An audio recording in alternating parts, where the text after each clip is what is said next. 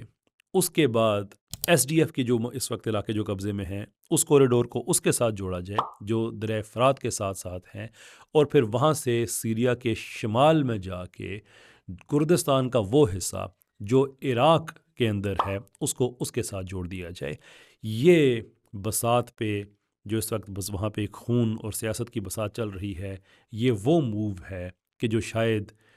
باقی سارے پلیئرز کو ہرا دے۔ طیب ایردوان یعنی کہ ترکیہ ایک طرف، ایران ایک طرف،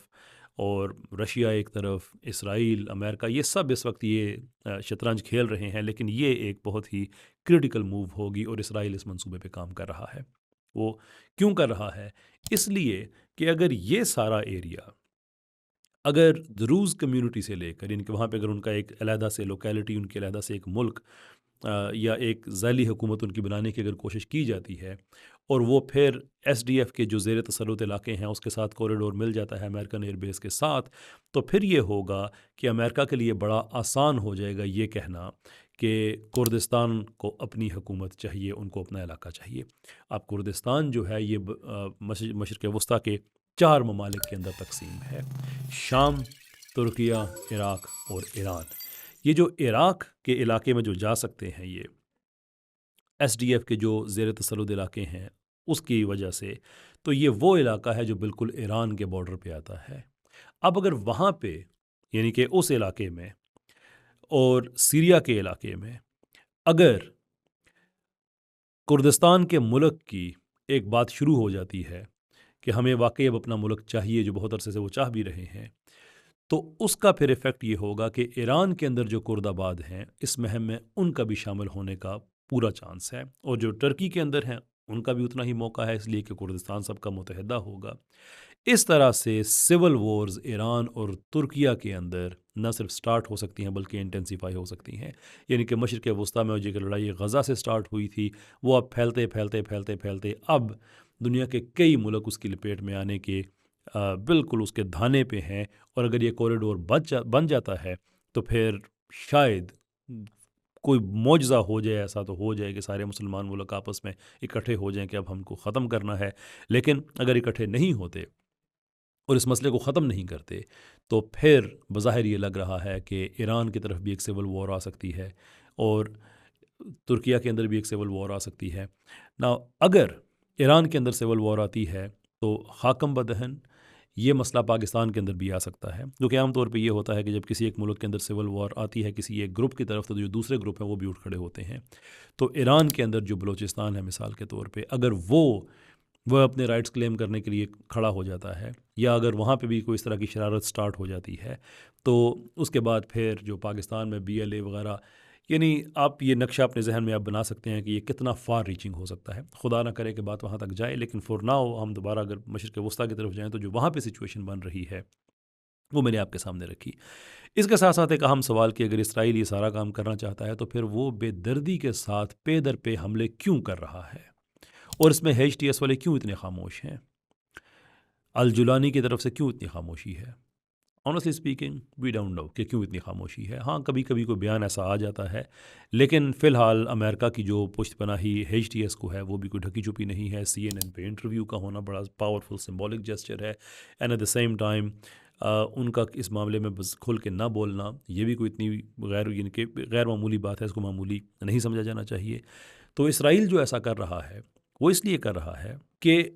یہ اسرائیل کا پرانا فارمولہ ہے پری ایمپٹیو اسٹرائکس کا. 1967 کی جنگ بھی اس نے ایسے ہی جیتی تھی، یعنی کہ جب جنگ بندی ہو گئی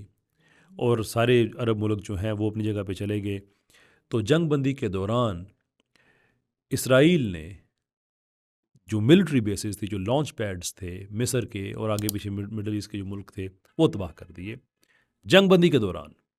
وہ برباد کر دی، اور اس طرح سے وہ جنگ جیت گیا. یہ بات بڑی ایک عام مشہور ہے کہ اسرائیل نے سارے مسلمان ملکوں کو شکست دے دی تھی. وہ مسلمانوں کی قوت کو نہیں، مسلمانوں کی عقل کو شکست دی تھی، جو کہ سچی بات ہے، کیونکہ جب امریکہ وغیرہ سارے آ گئے اور سیز فائر ہو گیا تو ان کو شورنسز لینی چاہیے تھی یا ہائی الرٹ پہ رہنا چاہیے تھا، جو کہ یہ نہیں تھے. اور اسی میں ہی وہ ساری جب ایئر بیسز تباہ ہوئیں، ایئر فورس ختم ہو گئی، تو اس کے بعد پھر ظاہر سی بات ہے پھر کیا پیچھے لڑائی رہ گئی تھی. تو اس بار بھی اسرائیل اصل میں یہی کام کر رہا ہے کہ ہر وہ چیز، ہر وہ جگہ جس سے اسرائیل کو خطرہ ہو سکتا ہے، بھلے وہ ان کی نیوی ہو یعنی کہ سمندر کے راستے یا ان کی فضائی طاقت ہو، وہ وہاں پہ اس کو یعنی کہ اس کے لیے ایک مسائل کا جو وہ سمجھتا ہے کہ وہ مسائل کا شکار ہو سکتا ہے وہ اس کو تباہ کر رہا ہے. یہ ساری بات میں ایک اہم بات اور وہ آخری بات وہ یہ کہ اگر یہ کوریڈور بن جاتا ہے، امریکن ایئر بیس، دروز کمیونٹی اور اس کے ساتھ ساتھ جو سیرین اور عراقی کرد ہیں ان کی طرف سے ایک ملک کا مطالبہ، جس کی وجہ سے ایران اور ترکیہ کے اندر بھی یہ مسئلہ پیدا ہو سکتا ہے، تو پھر اس کا ایک اور آف شوٹ یہ ہوگا کہ یہ تقریباً وہی میپ بنتا ہے رفلی سپیکنگ امریکن بیس کو بیچ میں سے اسکپ کر کے، کہ جہاں سے ایران کو مدد کرتا تھا فلسطین کی. بالکل ایگزیکٹلی یہی میپ نہیں ہے، لیکن کم سے کم وہ حصہ جو ایران کے ساتھ عراق اور اس کے بعد پھر سینٹر سیریا کا یا مور ٹورڈز نورتھ، آپ کہہ لیں سینٹر اور نارتھ کے درمیان، وہاں سے پھر آگے جو ہومز وغیرہ کے علاقے ہیں، انٹرنیشنل رپورٹس کے مطابق یہ اس طرف سے یہ امداد جاتی تھی. لیکن اگر یہ سارا کوریڈور بن جاتا ہے تو پھر اس کا مطلب ہے کہ ادھر سے بھی پھر جو فلو ہے چیزوں کا مدد کا وہ نہیں جا سکے گا. That would be very unfortunate. یعنی کہ یہ وہ ایک ایسی چیز ہے کہ جس پہ انسان کا دھیان جب تک نہیں جاتا تھا تب تک کسی انسان کے گمان میں بات نہیں ہوتی تھی کہ ایسا ہو سکتا ہے. لیکن دنیا میں جو ماہرین ہیں، جو تجربہ رکھتے ہیں، جو ملٹری انالسٹ ہیں، ان کا یہی کام ہے کہ ان چیزوں پہ دھیان رکھیں. تو اب جب انہوں نے ان کی طرف دھیان کیا ہے تو یہ وہ کچھ منظرنامے آ رہے ہیں. اس میں کس کی فتح ہے، کس کی شکست ہے، انڈیویجول لیول پہ آپ کہہ سکتے ہیں کہ فلاں گروپ اس میں جیت جائے گا مسلمانوں کا، فلاں گروپ اس میں ناکام ہو جائے گا. کردوں کے شاید یہ ان کا ہو کہ ان کو ملک مل جائے، شامیوں کے ساتھ یہ ہو کہ ان کا ملک شاید برباد ہو جائے، ایرانیوں کے ساتھ شاید یہ ہو کہ ان کے ملک میں فساد سٹارٹ ہو جائے، ترکیہ اپنی طرف کوشش کر رہا ہے وہاں پہ بھی کچھ ہو جائے. تو یہ ہو سکتا ہے کہ یہ گروپ اوپر یہ گروپ نیچے، لیکن مجموعی طور پہ دیکھا جائے تو اس میں امت کا نقصان اور اسرائیل اور امریکہ کا فائدہ ہے.